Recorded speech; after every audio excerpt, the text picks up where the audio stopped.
ଆଜ୍ଞା ନମସ୍କାର। ମୋ ନାଁ ଭବାନୀ ଶଙ୍କର ସାହୁ, ଗୋପାଳପାଲି ଗାଁ, ଜିଲ୍ଲା ସମ୍ବଲପୁର, ଓଡ଼ିଶା।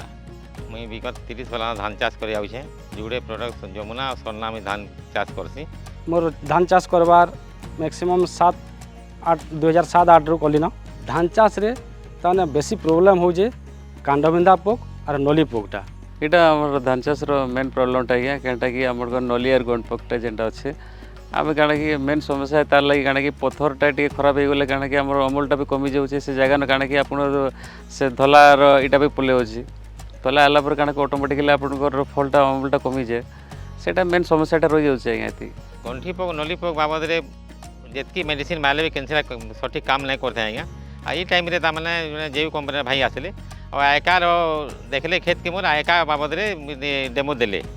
आज्ञा आयकार मुई भाबुतले इटा भी तामे काम करबा नहीं करबा बोली आमे भाबिथिलु लेकिन देला उतारू माने 20 दिन तक गंठी पोका नली पोका बिल्कुल आसिला नहीं। आ गोटे सर अलगार बोले आपनकर ग्लोरी पर आमर 505 जेटा थिला सेटा आमे काଣା कि बाकीटा अन्य कंपनी रो मारुतला रिजल्ट तो बोले आपन 3 दिन 4 दिन तार पर जे फिर नेक्स्ट जेंता प्रॉब्लमटा पळे आसी बोले एबे काଣା कि मु आयका जन मारी थिली गला थर मते डेमो मिलथिला आयका रे ई खेड़ा तो मु प्रॉपर मारती छल मारला पर हम निजे देखि रिजल्ट बोले आपनकर हारारी 15 दिन 20 दिन भीतर तो रिजल्ट ठीक होची सर। जेन दिनो आयकाटा माइली सेतकी दिनो कांडबिंधा भी बढ़िया कंट्रोल रहला तारपरे नली पोक भी हेंता बेसी नहीं इटा हला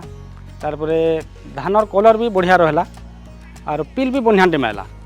तार साथ में मैक्सिमम 15-20 दिन तक कौन सी किस्म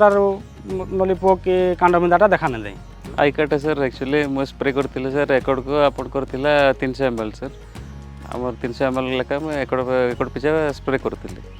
एटा काना कि हमर स्प्रेटा हिचे आपन कर 30 दिन 35-40 दिन भीतर मारथिले सर रिजल्टटा तार बाद रे टोटल 25 एकड़ सबरे देइछे आ